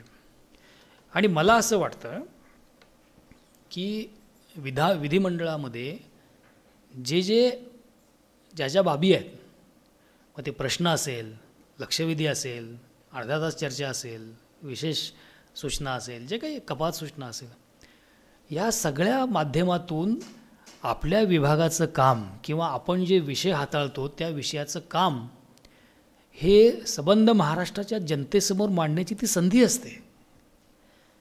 ही संधी आपण चुकवली नसली पाहिजे. म्हणून आमचा तरी असा प्रयत्न असा असतो की माननीय मंत्री महोदयांना त्या प्रश्ना रिलेटेड किंवा त्या लक्षवेधी रिलेटेड पटलावरचं उत्तर एक असेल, पण नंतर ज्यावेळी चर्चा होईल त्या जास्तीत जास्त माहिती ही दिली पाहिजे. आणि मग मंत्री महोदय ते मांडतात, सर्व महाराष्ट्राच्या जनतेला कळतं, अरे हे पण या डिपार्टमेंटद्वारे सुरू आहे. म्हणजे शासनाची प्रतिमा, चांगलं काम केलेलं आहे ते मांडून आपण उंचावू शकतो. शासन लोकांच्यासाठी काय काय काम करत आहे हे मांडण्याची एक उत्तम संधी विधिमंडळाशिवाय दुसरी कुठली असूच शकणार नाही. त्या संधीला आपण मुकायचं का नाही मुकायचं आपल्या हातामध्ये आहे. म्हणून मी स्वतः आमच्या विभागामध्ये तरी असा प्रयत्न करतो की एखादा प्रश्न आला, दॅट इज अन अपॉर्च्युनिटी, चला ही संधी आहे आपलं सगळं मांडायची, मग त्या अनुषंगिकसुद्धा बाबी आपल्याला मांडता येतात. तर म्हणून मला असं सुचवावं असं वाटतं की विधिमंडळाचं काम जे आहे ही आपलं काम मांडण्याची एक चांगली संधी आहे. यानं आपण याच्यामध्ये पाहिलं पाहिजे आणि ते आपण करू शकतो. त्यानंतर आपल्या कामकाजामध्ये IT चा वापर हा करण्याची गरज आहे. आज आपल्याला सर्वांना कल्पना आहे की या IT चा वापर जर आपण नाही केला तर आपण निरीक्षक असं मानलं जातं ना, निरीक्षर, वी आर इलिटरेट, व्याख्या बदललेली आहे. तर जेवढा जास्त वापर IT चा आपल्या कामकाजामध्ये आपल्याला करता येईल तेवढा आपण केला पाहिजे. आता IT चा वापर म्हणजे काय काय? IT चा वापर म्हणजे केवळ ईमेल पुरता मर्यादित नाही आहे, त्याच्या पुढे जाऊन आपण केला पाहिजे. आपल्या कामकाजाच्या रिलेटेड अनेक ॲप्लिकेशन्स आपल्याला तयार करता येतात, किंबहुना तयार असतात. त्याचा वापर 100% आपली फील्ड फंक्शनरी करते की नाही ते आपण पाहिलं पाहिजे. आता इथं MREGS विषय पाहणार कोणी आहे का? जलसंधारण विभागाचं कोणी आहे? मॅडम आपण आहात? बरं. हां, नियोजन विभाग आहे पण सेक्रेटरी वेगळे आहेत आणि हां राईट, डवले साहेब. तर MREGS संबंधी केंद्र शासनानंच नरेगाखाली काही ऑनलाईन पोर्टल तयार केलेलं आहे. आता शासनामध्ये गरज कशी आहे की सर्व माहिती रिअल टाईममध्ये उपलब्ध असली पाहिजे. म्हणजे आता माहिती एकाने विचारली की मग मागवायची, मग 8-15 दिवसात येणार, ती पण काही मागच्या वेळेपेक्षा आकडे जुळणार नाहीत, असा प्रकार आता कमीच झाला पाहिजे. आणि झालेला आहे बऱ्याच ठिकाणी. बरीचशी माहिती रिअल टाईममध्ये, रिअल टाईम याचा अर्थ काय की आपल्याला डॅशबोर्डवरती दिसते. फील्ड फंक्शनरी जी आहे ते काम करत असतानाच ती माहिती अपलोड करतात आणि ती सगळ्यांना दिसते. That is real time. ईमेलवरनं मागवून घेतलेली that is not real time है ना. जसं ऑनलाईन बँकिंग, आपलं बँकेचं अकाउंट असतं, आपण पाहतो ना आपल्या खात्यामध्ये किती, that is a real time figure, बरोबर आहे. तर तसं आपल्या कामकाजासंबंधी MREGS असेल, जलसंधारणाची कामं असतील, PWDचे लोक बांधकामाचा स्टेटस त्यांचेसुद्धा काही सॉफ्टवेअर आहेत, असे आपल्या विषयासंबंधी सध्या ॲप्लिकेशन कुठले कुठले आहेत फील्डमध्ये आणि ते आपली फील्ड फंक्शनरी वापरते का वापरत नसेल तर जस्ट सेक्रेटरी साहेबासमोर एक DO जरी ठेवला, सेक्रेटरी साहेब का नाही सही करणार? आणि आपल्याला अद्ययावत माहिती डॅशबोर्ड समोर तयार होईल. आता मंत्रालयामध्ये सुद्धा कितीतरी डॅशबोर्ड तयार झालेले आहेत. मुख्य सचिवांचं एक डॅशबोर्ड आहे, मुख्यमंत्र्यांचं एक डॅशबोर्ड आहे ना. आपण पाहिलं का कधी? ते पाहिलं पाहिजे आपण. बऱ्याच वेळेला आपण पाहत नाही. आपल्या रिलेटेड माहिती KRA जी आहे, KRA सगळे डॅशबोर्डवर ठेवायचे आहेत. KRA सगळ्यांनाच आहेत है ना. आपण काही आपल्या विभागाचे जे KRA असतात त्यापैकी काही माझ्याकडे जे KRA आहेत ते मी पाहिले पाहिजे डॅशबोर्डवर काय फिगर आहे. तर आय स्ट्रॉंगली अर्ज यू की आपण आपल्या रिलेटेड जे विषय आहेत त्यासंबंधी डॅशबोर्डवर किंवा ITच्या माध्यमातून जे विषय आहेत ते आपण एक अर्धा तास बघितलं पाहिजे. अपडेटेड आहे नाही आहे, फील्ड लेवल फंक्शनरीला सांगितलं पाहिजे किंवा आपण काही आपल्या लेवलला अपडेट केलं पाहिजे. आपल्या विषयासंबंधी आता जसं वन विभागामध्ये आहे, आम्ही आता GIS बेस जिओ टॅगिंग काही गोष्टी आम्ही सुरू केलेल्या आहेत. जसं वृक्षारोपण आपण जे करतो ते जे वृक्षारोपण केलेलं आहे त्याचं जिओ टॅगिंग केलेलं आहे आणि ते अपलोड केलेलं आहे. जिओ टॅगिंग याचा अर्थ अक्षांश रेखांश सहित ते झाड कुठं लागलेलं आहे याची माहिती आपल्याला मिळते. त्या झाडाचे फोटो असतात, मग ते झाड लावलेलं जिवंत आहे का मेलेलं आहे हेही आपल्याला कळतं. अशा सगळ्या टेक्नॉलॉजी आता आलेल्या आहेत. या टेक्नॉलॉजीचा उपयोग आपण आपल्या कामकाजामध्ये केला पाहिजे. असं कोण करतं का हो? जरा I will be very happy. मी माझ्या कामकाजामध्ये जे उपलब्ध ॲप्लिकेशन्स आहेत, ॲप्स जे आहेत त्याचा वापर करतो, डॅशबोर्ड मी पाहतो. असं कोणी असेल तर कृपया हात वर करा, मग खूप आनंद होईल. तुम्ही करता सावंत? बरं. पाटील? बरं. आणखी बाकी विभागाचे? मॅडम? आपण केला पाहिजे मॅडम. आपण आपल्या केंद्र शासनाच्या वेबसाईटसुद्धा पाहिल्या पाहिजेत है ना. जसं आपण पर्यटन म्हणला ना मॅडम, पर्यटन आणि सांस्कृतिक विभाग. तर आपल्या ज्या वेबसाईट आपली एक राज्याची वेबसाईट अगोदर बघितली पाहिजे. ती बघितली नसेल, आपल्या प्रत्येकाने आपापल्या डिपार्टमेंटची वेबसाईट असते ना, पाहिली का सगळ्यांनी? आता ही पहा, बऱ्याचशा वेबसाईट अपडेटेड नसतात बरं का. अधिकारी जुने बदलून गेले, 2 बदलून गेले तरी ती जुनेच नावं असतात काय काय ठिकाणी. अद्ययावत आहे का बघितलं पाहिजे. ज्या स्कीम्स नवीन स्कीम ज्या आहेत त्या टाकलेल्या आहेत का निदान आपल्या विषयासंबंधी तरी त्या वेबसाईटवर हे पाहिलं पाहिजे. केंद्राची वेबसाईट आपण पाहिली पाहिजे. त्यातल्या काही चांगली गोष्टी आपल्याला पाहता येईल, त्याचा अभ्यास आपण केला पाहिजे. आता माननीय पंतप्रधान महोदयांनी एक मागच्या 6 महिन्यापूर्वी एक इंडस्ट्री 4.0 किंवा 4th इंडस्ट्रियल रिव्होल्यूशन याच्या केंद्राचं उद्घाटन केलं. हा शब्द ऐकला आहे का हो कोणी? इंडस्ट्री 4.0 किंवा 4th इंडस्ट्रियल रिव्होल्यूशन हा शब्द ऐकला आहे कोणी? ज्याने ऐकला असेल त्यांनी हात वर करा. नाही ऐकला? फार मोठी बातमी होती. म्हणजे 4थी औद्योगिक क्रांती. औद्योगिक क्रांती आपण इतिहासामध्ये शिकलो ना, आपल्या शालेय जीवनामध्ये. इंग्लंडमध्ये झाली है ना, रेल्वे इंजिन आलं है ना, पहिली औद्योगिक क्रांती म्हणजे 18व्या-19व्या शतकामध्ये ती झाली. नंतर दुसरी औद्योगिक क्रांती ही त्यानंतर आली 19व्या शतकामध्ये. त्याच्यामध्ये आणखी पुढं काही प्रगती झाली, आणखी विज्ञान, आणखी शोध लागले. That was 2nd industrial revolution. 3rd जी आहे ही मागच्या काही वर्षापर्यंत होती, that is a digital revolution, म्हणजे कॉम्प्युटर, IT. आता 4थी we are in the age of 4th industrial revolution. म्हणजे काय? डिजिटलच्या पुढं म्हणजे काय? AI शब्द ऐकला आहे, आर्टिफिशियल इंटेलिजन्स है ना, त्यानंतर रोबोटिक्स, त्यानंतर नॅनो टेक्नॉलॉजी है ना, त्यानंतर ड्रोन टेक्नॉलॉजी. या सगळ्या गोष्टी ज्या आहेत या सगळ्या 4th इंडस्ट्रियल रिव्होल्यूशनमध्ये, डेटा, बिग डेटा हँडलिंग है ना, या सगळ्या गोष्टी आता आपल्या कामकाजामध्ये वाढायला लागल्यात है ना. कालच एक मी व्हिडिओ पाहिला, आपण व्हॉट्सअप ग्रुपवर पाहिला असेल. आपल्या महाराष्ट्रातल्या एका शाळेमध्ये त्यांनी AIचा वापर करून मुलांना इंग्रजी सुधारवण्यासाठी ते प्रयत्न करत आहेत है ना. आपण ते ॲलेक्सा हे पाहिलं, ऐकलं का? ॲलेक्सा, हॅलो ॲलेक्सा म्हटल्यानंतर ते ॲलेक्सा लगेच रिस्पॉन्स देते. Who is the chief minister of Maharashtra, लगेच रिप्लाय करते है ना. What is the capital of Maharashtra किंवा कुठल्याही देशातलं जगातलं विचारा, रिप्लाय करते. तर त्यांनी ती बाहुली तयार केली आहे त्या शाळेमध्ये. प्राथमिक शाळेमध्ये जिल्हा परिषदची शाळा आहे, BMCच्या पण आहे, पुण्यात पण आहे. तर ते जे विचारू ते अलेक्सा आपली हे करते, उत्तर देते. म्हणजे मुलं इंग्रजीमधून त्या बाहुलीशी संवाद साधतात. म्हणजे AIचा वापर अशा पद्धतीनं प्राथमिक शिक्षणाचा दर्जा सुधारवण्यासाठी याच्यासाठी केला जात आहे.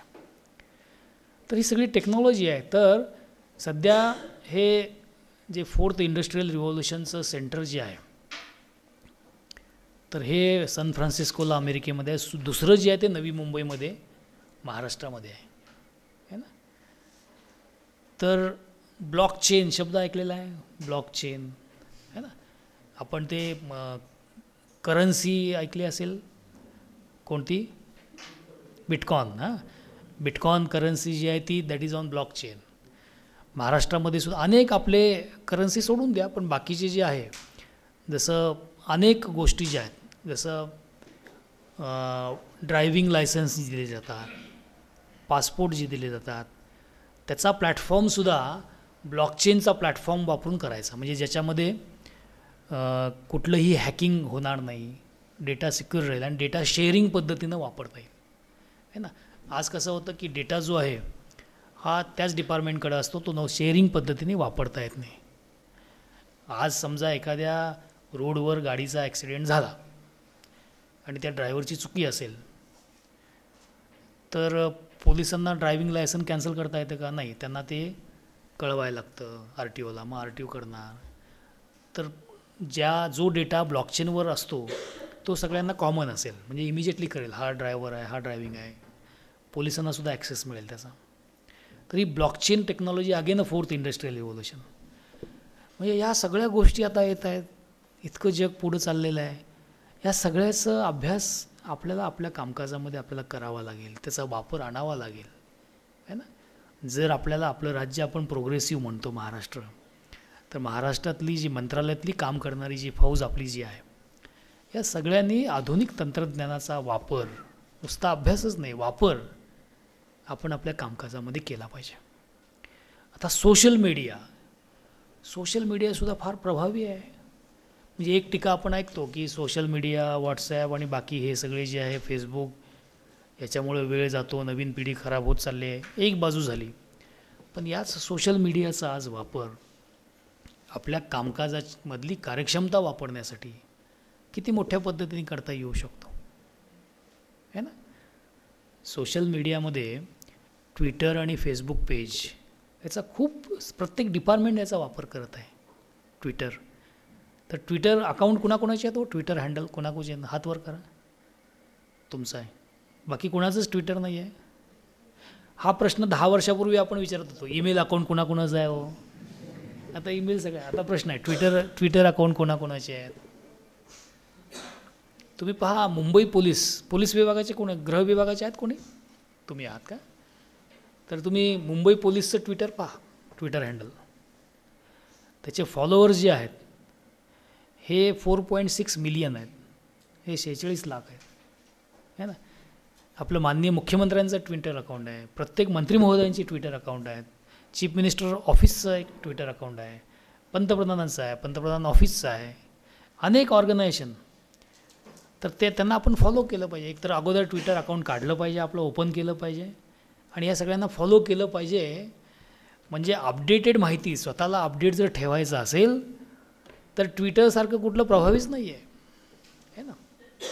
आता पर्यटनाबद्दल आपण काम करत आहात, पर्यटनाचे अनेक ट्विटर अकाउंट्स असतात.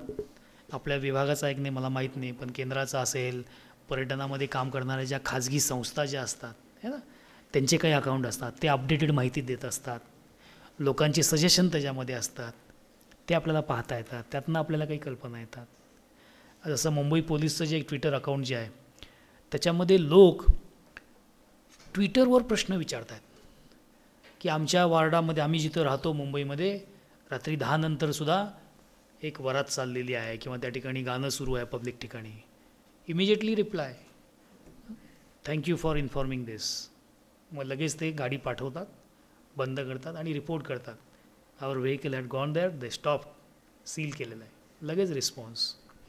म्हणजे पब्लिक ग्रीव्हन्ससाठी सोशल मीडियाचा वापर फार मोठ्या प्रमाणामध्ये सुरू आहे. चांगल्या गोष्टी, अफवा ज्या आहेत त्या अफवा कशा खोट्या आहेत हे सांगण्यासाठी ट्विटर अकाउंट जे आहे त्या ट्विटर अकाउंटद्वारे माहिती आपल्याला देता येते.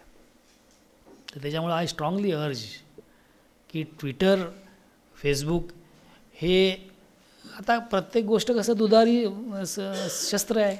आपण कुठल्या कामासाठी ते वापरायचं आणि कुठल्या कामासाठी नाही वापरायचं आपण ठरवलं पाहिजे सोशल मीडियाचा उपयोग.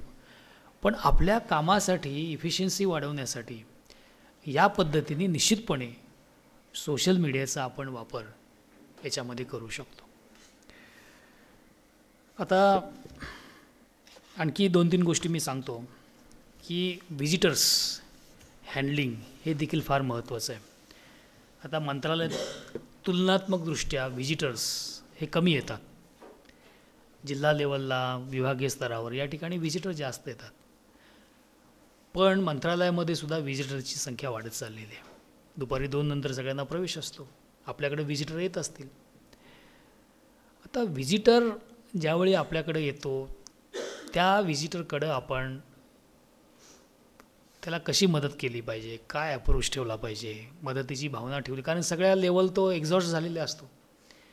कलेक्टर लेवलला गेलेला असतो, जिल्हा लेवलचे आपले अधिकारी, नंतर सगळीकडं त्याला न्याय मिळाला नाही अशी त्याची भावना असते. खरं खोटं ते गुणवत्तेच्या आधारे तुम्ही ठरवू शकाल.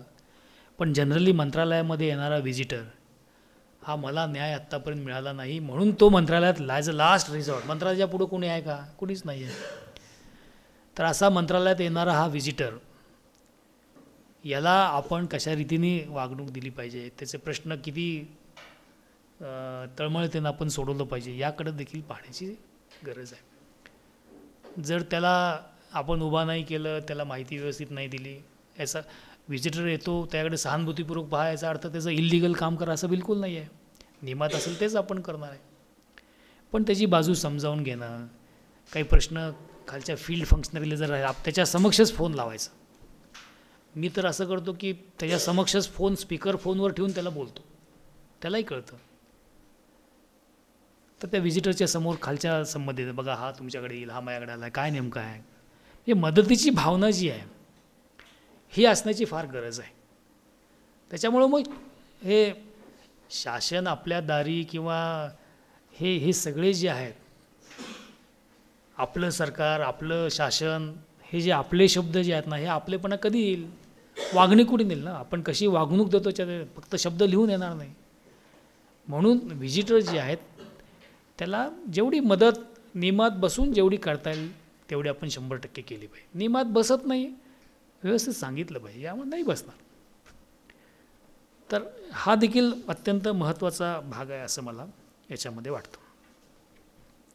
त्यानंतर आपला कामातला प्रामाणिकपणा आणि पारदर्शीपणा हा देखील तेवढाच महत्त्वाचा आहे. की सुरुवात आपण काय केली की आपल्याला संधी मिळालेली आहे, ही ईश्वरीय सेवा आहे, समाजसेवा, लोकसेवा करण्याची उत्तम संधी आहे.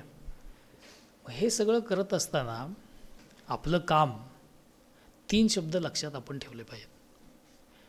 अत्यंत प्रामाणिकपणे काम करणं. कोणत्याही व्हिजिटरला, कोणत्याही कुठल्याही व्यक्तीला गैरपद्धतीने मदत न करणं, सचोटी, हे फार महत्त्वाचं आहे. प्रामाणिकपणा पहिला शब्द, दुसरा गतिमानता आणि तिसरं पारदर्शीपणा. या 3 गोष्टी लक्षात ठेवून आपण काम करण्याची गरज आहे. गतिमानता देखील फार महत्त्वाची आहे. प्रामाणिकपणा जेवढा महत्त्वाचा आहे तेवढी गतिमानता. प्रामाणिक आहे आणि कामच करत नाही, काय फायदा आहे त्याचा? सरकारी काम पुढं म्हण काय 6 महिने थांब, काय फायदा आहे त्याला? पटकन काम झालं पाहिजे. असेल करा, नसेल समजावून सांगा, नाही होणार निर्णय घ्या. Don't sit on the file, है ना. पारदर्शीपणा, आता right to services, right to information, प्रत्येक याच्यामध्ये ऑनलाईन सर्व्हिसेस आपण बऱ्याचशा दिलेल्या आहेत. तर ही त्रिसूत्री जी आहे, प्रामाणिकपणा, गतिमानता आणि पारदर्शीपणा, हे फार गरजेचं आहे. याच्यामधूनच शासनाची प्रतिमा जी आहे ही याच्यामध्ये होणार आहे. आपण आणखी एक भाग जो आहे तो कामामध्ये पुढाकार घेणं, ज्याला इंग्रजीमध्ये प्रोॲक्टिव्हनेस म्हणतात.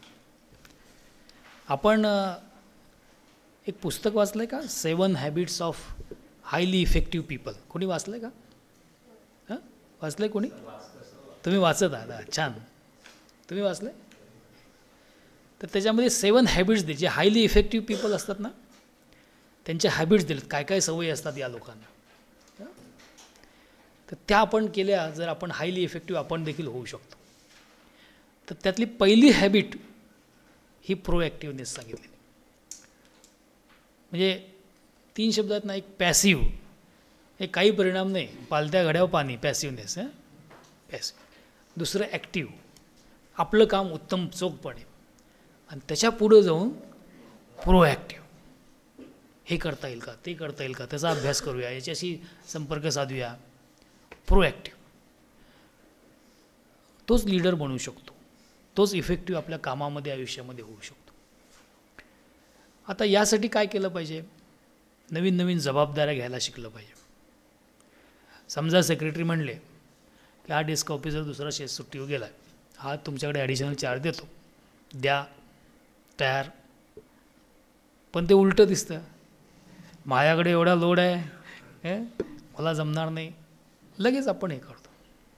मी स्वतः माझ्या आयुष्यामध्ये हे ठेवलं की जेवढ्या जबाबदाऱ्या आपण घेऊ ना, तेवढं आपल्या कर्तृत्वाला वाव असतो. आता आणखी एक शब्द आहे, अपॉर्च्युनिटी, संधी.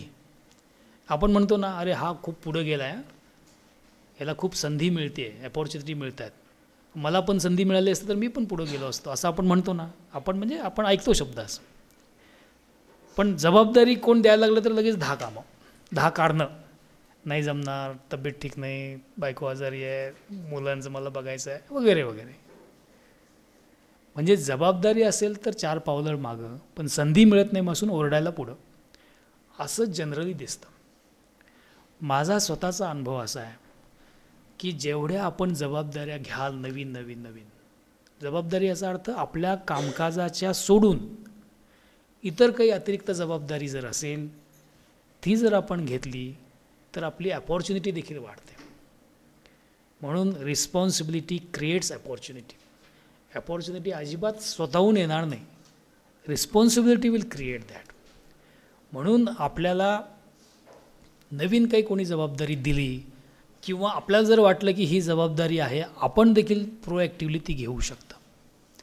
आपल्या कामकाजा रिलेटेड मगाशी जी उदाहरणं दिली, आपण जो विषय हाताळता त्यासंबंधी तुम्ही पिरियॉडिकल तुम्ही तयार करा, नसतील तर मागवून घ्या माहिती, त्याचा ॲनालिसिस करा, IT संबंधी शिका, त्याचा वापर आपल्या कामकाजामध्ये करा, है ना. या सगळ्या गोष्टी जर केल्या प्रोॲक्टिव्हली तर कामकाजावरची पकड तर तुमची वाढेलच, शिवाय आपल्या आयुष्यामध्ये अपॉर्च्युनिटी देखील आपल्याला मिळायला याच्यामध्ये निश्चितपणे मदत होईल. आता शेवटचा विषय, आपण वन अकॅडमीमध्ये आहात, मी प्रधान सचिव वन आहे, म्हणून जरा आपल्याला काही आमच्या विभागासंबंधी ज्या योजना सुरू आहेत त्या योजनामध्ये आपण सहभागी व्हावं असं आवाहन मला शेवटी करावंच लागेल आपल्याला. 2 गोष्टीचं आवाहन मी आपल्याला करतो. पर्यावरण हा महत्त्वाचा विषय आहे, आपल्या सर्वांना कल्पनाच आहे. क्लायमेट चेंज शब्द ऐकला आहे सगळ्यांनी, है ना, सगळ्यांनी ऐकलेला आहे. तर क्लायमेट चेंजचे विपरीत परिणाम आपल्याला सर्वत्र दिसत आहेत. काय काय होत आहे? क्लायमेट चेंजमुळं आपल्याला अतिवृष्टी किंवा काही ठिकाणी पाऊसच नाही आहे, त्या ठिकाणी दुष्काळ आहे ना, दुष्काळ मोठ्या पद्धतीने महाराष्ट्रामध्ये आहे. त्यानंतर अतिपूर काही ठिकाणी असतो, है ना. तर असे जे नैसर्गिक आपल्याला आता अतिउष्णता, अतिथंडी, नवीन नवीन रोग येत आहेत, अनेक नवीन हेल्थ डिपार्टमेंटचे जे आहेत, अनेक व्हायरस आणि अनेक बॅक्टेरिया नव्यानं निर्माण होत आहेत क्लायमेट चेंजमुळं. कृषी उत्पादन घटत चाललेलं आहे, वनस्पती ज्या आहेत किंवा वृक्ष प्रजाती ज्या आहेत, प्राणी प्रजाती आहेत, काही नष्ट होत आहेत या क्लायमेट चेंजमुळं. म्हणजे हे विपरीत परिणाम होत आहेत. हे क्लायमेट चेंजचे विपरीत परिणाम जर आपल्याला टाळायचे असतील तर आपल्याला अनेक उपाययोजना घ्यावे लागतील. त्यातली एक प्रभावी उपाययोजना जी आहे ती म्हणजे वृक्ष लागवड आहे. म्हणजे क्लायमेट चेंज या विषयावर दरवर्षी आंतरराष्ट्रीय एक परिषद होते क्लायमेट चेंजची, त्याला कॉप असं म्हणतात, conference of parties. COP24 December महिन्यामध्ये पोलंड या देशामध्ये झाले. 195 देशाचे प्रतिनिधी त्या ठिकाणी येतात आणि या क्लायमेट चेंज संबंधी काय केलं पाहिजे या संबंधी विचारविनिमय केला जातो. आणि यासंबंधी अनेक उपाययोजना आहेत. तर त्या ठिकाणी आपले युनायटेड नेशनचे जे सेक्रेटरी जनरल जे आहेत, गटरस म्हणून आहेत, अँटोनियो गटरस, तर यांनी सांगितलं त्यांच्या प्रेझेंटेशनमध्ये की there are many ways and first preference त्यांनी दिला प्लांट बिलियन ट्रीज, अब्जावधी झाडं लावा असं त्यांचं म्हणणं आहे. कारण झाडं जी आहेत ती कार्बन डायऑक्साईड शोषून घेतात. जे उद्योग आणि वाहनामुळे जो कार्बन डायऑक्साईड वाढत चाललेला आहे त्याच्यामुळं ग्लोबल वॉर्मिंग होत आहे, त्याच्यामुळं क्लायमेट चेंज होत आहे. त्याच्या मुळावर जर हल्ला करायचा असेल तर कार्बन डायऑक्साईडचं प्रमाण वातावरणातलं कमी झालं पाहिजे, त्यासाठी झाडं लावा. तर हे झाडं लावण्याचं काम महाराष्ट्रामध्ये आपण करत आहोत मागच्या 3-4 वर्षापासून. 50 कोटी 3 वर्षात लावायचे, 4 कोटी 13 कोटी ही मोहीम संपली, ते आपण टार्गेट एक्सीड केलं आणि आता 33 कोटी आपण वृक्ष लावणार आहोत. त्याच्यामध्ये आपल्या विभागामध्ये सुद्धा टार्गेट आपण दिलेलं आहे. आपण स्वतः झाड लावलं पाहिजे, आपल्या कुटुंबियांना लावायला सांगितलं पाहिजे, शेजाऱ्यांना सांगितलं पाहिजे, आपल्या विभागातल्या सगळ्यांना सांगितलं पाहिजे आणि एक लोक चळवळ आपण केली पाहिजे. आपण ज्या मुंबईला ज्या कॉलनीमध्ये राहतात तिथं सांगितलं पाहिजे, ज्या गावचे आपण आहात तिथं गावामध्ये आपण प्रयत्न केला पाहिजे. हे आता 2-3 वर्ष जे आपण वृक्ष चळवळ जी घेतली त्याच्यामध्ये प्रत्यक्ष झाड लावलं असं आहे का कोणी? प्रत्येकाने झाड लावलं? ज्यांनी झाड लावलं त्यांनी हात वर करा. हां, ठीक आहे. आता काही जणांनी झाड नाही लावलं, यावेळी लावा. आता आपल्याला आपण स्वतः जो ऑक्सिजन घेतो आणि ऑक्सिजन सोडतो, श्वास घेतल्याशिवाय जगूच शकणार नाही आपण. आपण स्वतः कार्बन डायऑक्साईड जो निर्माण करतो आयुष्यभर, तो कार्बन डायऑक्साईड शोषून घेण्याची व्यवस्था देखील खरं तर आपणच केली पाहिजे ना. आपल्या आयुष्यामध्ये 119 झाडं आपल्याला लावायला लागतात. आपला आयुष्यभराचा सरासरी आयुष्यमान तुमचं समजा 80 वर्ष धरलं तर 80 वर्षामध्ये आपण जो कार्बन डायऑक्साईड सोडणार आहोत श्वासोश्वासाद्वारे, 119 झाडं लावली तर ते शोषून घेतील. तेवढी तरी व्यवस्था करू. मनुष्याच्या मृत्यूनंतर सुद्धा बांबू लागणारच आहे वर आपण घेऊन जायला, तेवढं तरी बांबू निर्माण करू आपण. तर माझी अशी विनंती आहे की वृक्ष लागवड आपण स्वतः केली पाहिजे, सर्वांना करायला लावली पाहिजे. केवळ टार्गेट म्हणून नाही, उद्दिष्ट म्हणून नाही, ही गरज आहे. हे जर नाही केलं तर फार मोठं संकट आपल्यासमोर यायला सुरुवात झालेली आहे. म्हणजे जे पोलंडमध्ये जी कॉन्फरन्स झाली COP24, त्याच्यामध्ये एका लहान मुलीनं एक भाषण केलं. 13-14 वर्षाची होती. अतिशय प्रभावी भाषण केलं. त्या भाषणामध्ये तिनं सांगितलं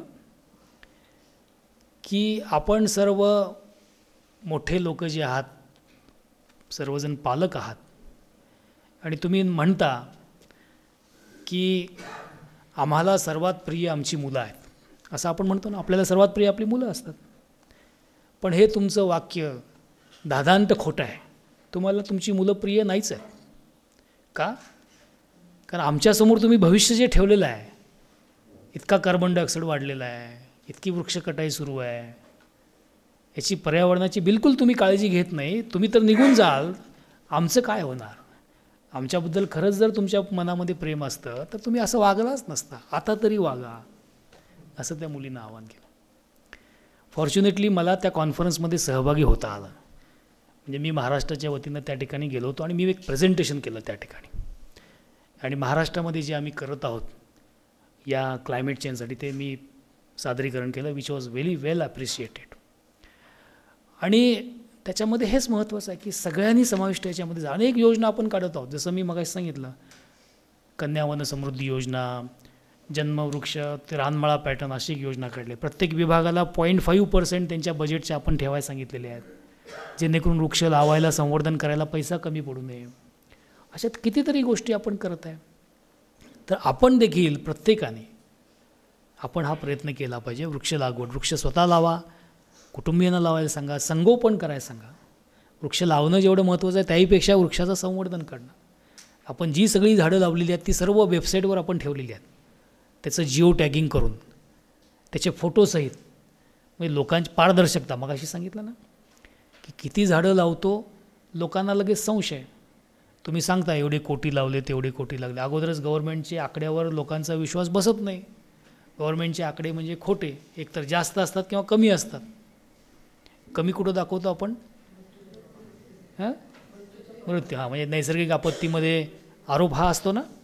आपण ॲक्च्युली जे आहे ते दाखवत असतो, पण लोकांचा आरोप म्हणजे गव्हर्नमेंट आकडे दाबून ठेवतं आहे ना. जास्त मृत्यू आहेत, एवढे वाहून गेले, एवढे वगैरे.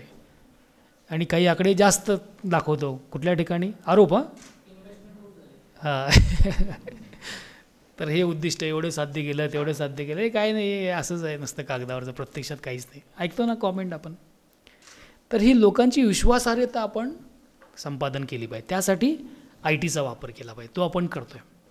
जेवढी झाडं लावली तेवढी सगळी फोटोसहित, व्हिडिओसहित वेबसाईटवर आहेत, कुणालाही पाहता येईल, तुम्ही पाहू शकता है ना. जिओ टॅगिंग करून वर्षातून 2दा फोटो घ्यायचे, मे आणि ऑक्टोबर, झाडं लावायची, फोटो अपलोड करायचे है ना. म्हणजे mahaforest.gov.in ही वेबसाईट आहे, जाऊन तुम्ही गेस्ट लॉग इन करून बघू शकता. सगळ्यांना आम्ही सांगितलं जी वस्तुस्थिती आहे, जेवढं लावले 70% जिवंत आहेत 70%, 40%, 40%, 90% जे आहे ती वस्तुस्थिती लोकांच्या समोर स्पष्टपणे ठेवायची. मग लोकांचा विश्वास वाढेल. म्हणजे आपण जे अभियान घेत आहोत, 4 कोटी म्हणजे 2 कोटीपासून सुरुवात केली. 1 जुलै 2016ला आपण 2 कोटीचं उद्दिष्ट होतं. 2,82,00,000 लावले आपण.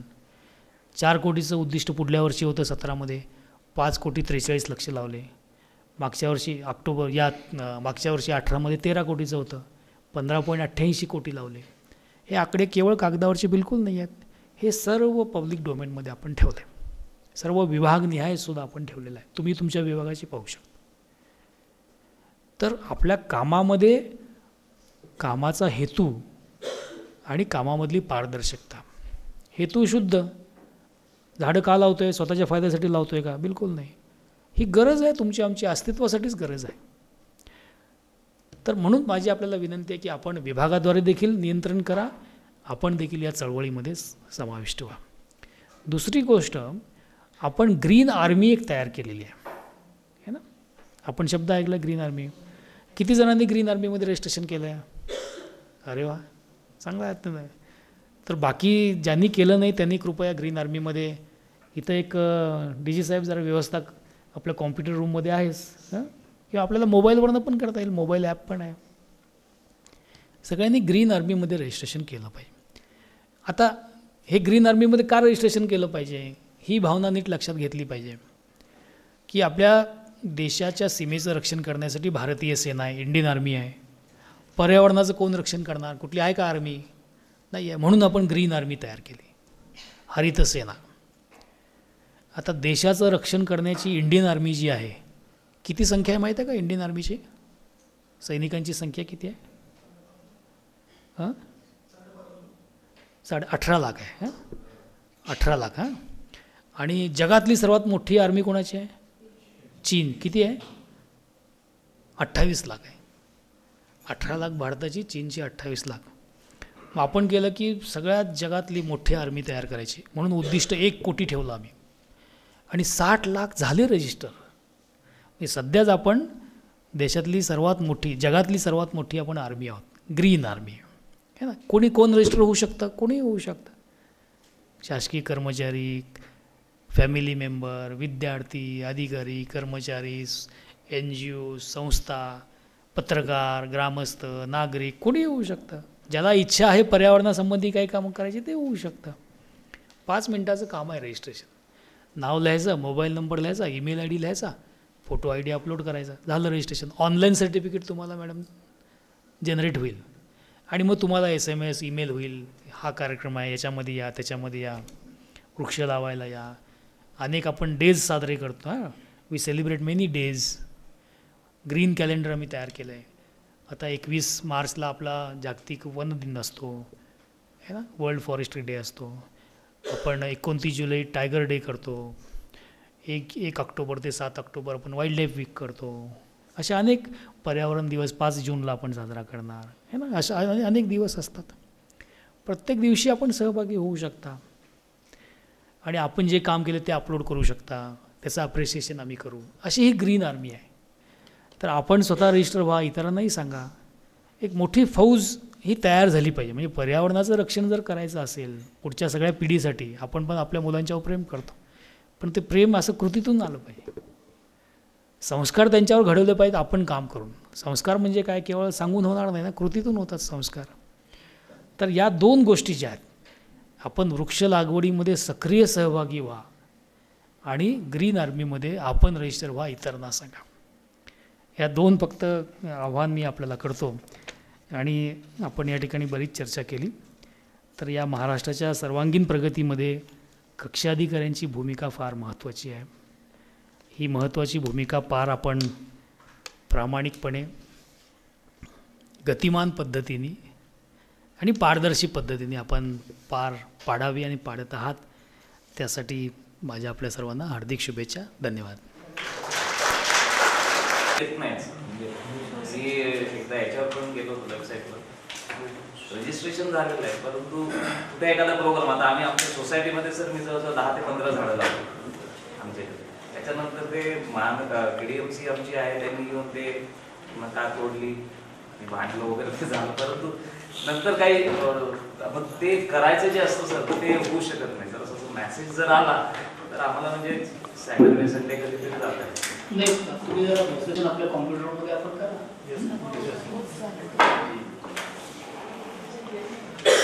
मला करायचं का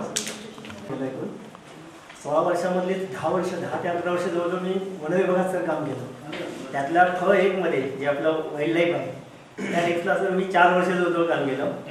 सर तिथे काम करत असताना मला sir Tiwari sir, Kakodkar sir आणि मंगळूरकर सर, म्हणजे जी फॉरेस्टची जी खूप मोठी लोकं होती आणि खूप हुशार लोकं होती सर, अशा अधिकाऱ्यांसोबत काम करण्याचा मला अनुभव मिळाला.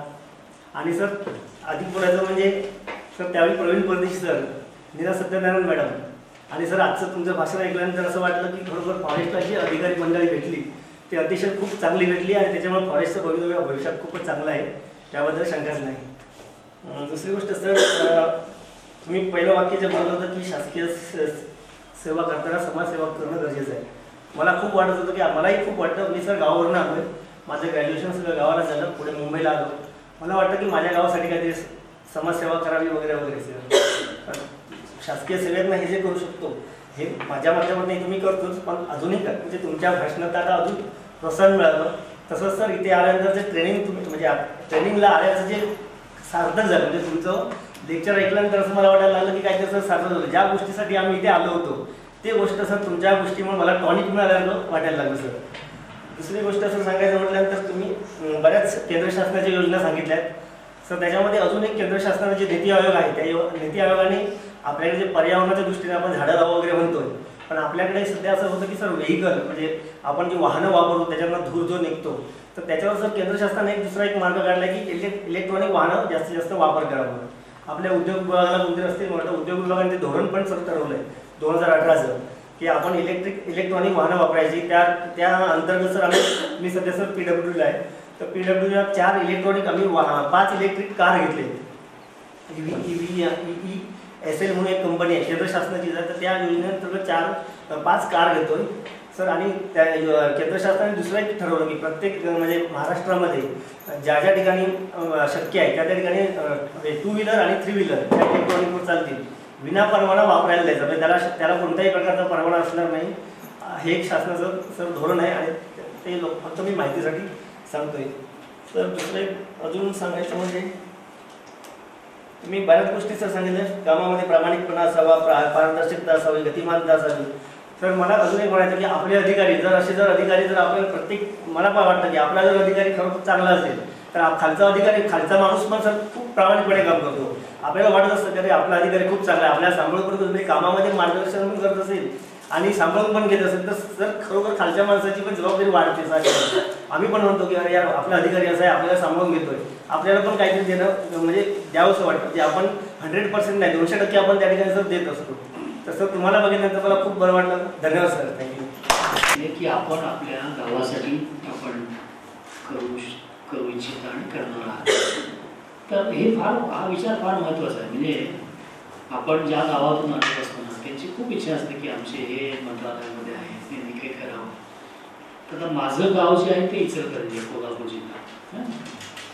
तर या ठिकाणी मी काय केलं की इचलकरंजीतून जे अधिकारी वर्ग 1 आणि वर्ग 2 झाले त्यांचा एक गट तयार केला. साधारण 100 अधिकारी निघाले. आम्हाला वाटले किती निघतील, तर बघता 100चा आकडा निघाला. त्यांचा एक आम्ही गट केला, आम्ही इचलकरंजी कर असा गट तयार केला. आणि आम्ही 3 प्रकल्प सुरू केले.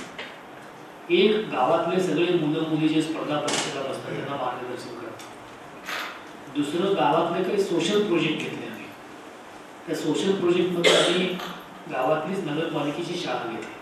नगरपालिकेची शाळा म्हणजे खाजगीपेक्षा तिथं गुणवत्ता कमी असते, त्याचा गुणवत्ता वाढ करणं, ती शाळा डिजिटल तयार करणं, CSRचा फंड घेणं किंवा मग गव्हर्नमेंटचे फंड वापरणं, गावातल्या गरीब मुलांच्यासाठी आम्ही सुरू केलं. आणि तिसरं, त्या गावामध्ये आम्ही वृक्षारोपण करणं, हरित नगर करणं. आता UD 2चे जर कोणी असतील तर आहे का UDचे म्हणून आपण, त्याच्यामध्ये आपली अमृत योजना आहे, बाकी स्मार्ट सिटी आहे, हरित पट्टी निर्माण करणं. अशा 3 गोष्टी आम्ही त्याच्यामध्ये सुरुवात केलेली आहे. निश्चितपणे गावातल्या आपण जिथून आलेला असा एखादा ग्रुप आपण तयार करून गावासाठी करू शकतो. दुसरा एक विचार मी बऱ्याच ठिकाणी मांडतो, आता पण विषय काढला म्हणून मांडतो मी, की गावामध्ये बरेचसे निवृत्त झालेले अधिकारी कर्मचारी असतात. प्रत्येक गावामध्ये असतात. आपण तो जर निवृत्त होणारच नाही काही वर्षांनी. तर निवृत्त लोकांनी समाजासाठी काही ना काही केलं पाहिजे. आता निवृत्त झाल्यानंतर आपल्याला पेन्शन जे आहे, शेवटचा पगार, त्याचा अर्धा पगार मिळतो आपल्याला. त्याला निवृत्ती वेतन म्हणतो, पण तो पगारच आहे ना, अर्धा पगार. कशासाठी मिळतो तो? कोणतं काम करण्यासाठी मिळतो? काही नाही, ते काम म्हणजे आपण इतके वर्ष, ते ठीक आहे, इतके वर्ष सर्व्हिस केली मग तुम्हाला आधार म्हणून ते ठीक आहे. खाजगी लोकांना मिळतच नाही ना, आपल्याला मिळतं. कोणतं काम करण्यासाठी? कोणतेही काम करण्यासाठी. म्हणून मी सगळ्यांना असं आवाहन करतो, निवृत्त झाल्यानंतर आठवड्यातून 2 तास, 2 दिवस नाही, 7 दिवसामधले कुठला तरी एखादा दिवस त्याच्यामध्ये 2 तास आपण काढायचे आणि आपल्याला जे वाटतं त्या क्षेत्रामध्ये काम करायचं. जसं मी शिक्षकांना सांगतो, तुम्ही निवृत्त झाला ना, तुम्ही गावामधले जे अभ्यासात मागं असणारे विद्यार्थी आहेत, नापास होणार, त्यांची तुम्ही शिकवणी घ्या. ही खाजगी शिकवणी आहे, कोणतेही शुल्क न आकारता. लगेच म्हणले आमच्याकडे जागा नाही. म्हणलं त्या गावामध्ये जी जिल्हा परिषदची किंवा जी नगरपालिकेची शाळा आहे ती वर्गखोली आम्ही उपलब्ध करून देऊ. 2 तास तिथं शिकवा, करू शकतो. ॲग्रिकल्चर ऑफिसर रिटायर्ड झाला तो काय करू शकतो? गावातल्या शेतकऱ्यांना शेतीमध्ये कसं उत्पन्न वाढलं पाहिजे, पीक पद्धती काय असली पाहिजे, 2 तास जाऊन लोकांना सांगायचं. आठवड्यातनं 2 तास. बाकी निवृत्तीनंतर तुम्ही दुसरा सेकंड जॉब बरेच जण करता, तो करा. तुम्ही प्रायव्हेटमध्ये करा, ते तुम्हाला पेन्शन प्लस तुम्हाला आणखी तो पगार मिळेल. पण 2 तास समाजासाठी निवृत्त झाले. कशासाठी? आपल्याला जो पगार मिळतो अर्धा पगार आहे ना, शेवटी समाजाचाच पगार आहे ना हा. गव्हर्नमेंट देतं म्हणजे काय? समाज टॅक्सच आहे. तर ही भावना मी आता गावामध्ये सगळीकडे जिथे जिथे आहे तिथे करायला सुरुवात केली आहे. असंही करतो आपल्याला. आता त्याच्या पुढं जाऊन आणखी एक पाऊल पुढं, निवृत्त व्हायची कशाला वाट बघायची? आता पण आपण 1 तास काढू आहे ना. माझी मिसेस जी आहे ती अंध विद्यार्थ्यांच्याकडे जाते. अंध विद्यार्थी जे आहेत, विशेषतः कॉलेजचे अंध विद्यार्थी असतात, मुलं मुली, त्यांना परीक्षेमध्ये लिहायला लेखणीत नाही मिळत. माझी मिसेस जाते इथे. तेव्हा त्यांना ब्रेल लिपी ही 10वी पर्यंत आहे, पुढं नाही आहे. त्यांना वाचायला येत नाही, मग ती पुस्तकं पाठवतात, मग तिथं ऑडिओमध्ये कन्वर्ट करायचं, ते त्यांना घ्यायचं, तेच काय ऐकतात. म्हणजे असं आपण, आपल्याला सुद्धा शनिवार रविवार सेकंड फोर्थ सुट्टी असते, आपली इच्छा असेल तर आपणही करू शकतो. हे समाजसेवा करायला काय लिमिट असं सगळं. ई व्हेकलचं जे म्हणलं, येस, ई व्हेकल आम्ही वन विभागामध्ये सुद्धा सुरू केलं. ताडोबामध्ये, ताडोबाला कोण केलं? ठीक आहे. तर तुम्ही या ठिकाणी सागरेश्वरला जाऊन आल्याचं मला सांगितलं, सगळ्यांना आवडलं सांगितलं. बाकी अकॅडमी कशी वाटली तुम्हाला? Thank you so much. आमच्या असाच प्रयत्न सुरू आहे अकॅडमी चांगली करायची. आमच्या अशा 2 अकॅडमी आहेत. ही अकॅडमी चंद्रपूरला आता होत आहे. शिवाय आमची इतर 4 ट्रेनिंग संस्था पण आहेत फॉरेस्ट गार्डसाठी. इथं जे आहे ते RFO असतात आणि बाकी ठिकाणी फॉरेस्ट गार्ड असतात. तर मला आनंद आहे आपण सर्वजण इथं वन विभागाच्या या अकॅडमीमध्ये आहात आणि काहीतरी चांगलं घेऊन आपण जाल. आणि सर एक फॉरेस्टच्या अनुषंगाने सांगतो की हा जो पार्ट आहे जसं पुन्हा सोडला आपण सातारा सांगली हा मोठा हिली एरिया आहे. त्या हिली एरियावर जर आपल्याला वृक्षारोपण जर करता आलं तर फार चांगलं होईल असं मला वाटतं. आणि जास्तीत जास्त आपण घरी पडतो तो तयार करतो. इथे झाडं लावणे थोडंसं कठीण आहे कारण जिओलॉजिकल एरिया थोडंसं कठीण आहे मान्य आहे. पण तरी खड्डे करून त्याच्यामध्ये जर काही माती होऊन त्याप्रमाणे जर करता आलं तर एक चांगला चांगली सूचना. म्हणजे माझं तरी असं मत आहे की जिथं जिथं जागा खुली दिसते आणि त्या खुली जागेचा इतर काही उपयोग आपण करणार असू तर तो वृक्षारोपणासाठीच केला. तर आपण घरचा पाहत जागा म्हणतात या पावसाळ्यामध्ये आपल्या कॅम्पसमध्ये असं ते बाहेरच्या जागा बाहेरचं जरी असलं तरी कोणाची आहे ते जागा असेल तेवढी घेतली तरी सुरुवात तर तिथं होईल की ऑटोमॅटिक मग रेव्हेन्यू वाल्याची जागा आहे ती पण आपल्याला करता येईल त्याच्यामध्ये वन क्षेत्र वाढवतं. चला okay thank you so much. Thanks. Desk officer यांना अतिशय चांगलं मार्गदर्शन केलं आहे.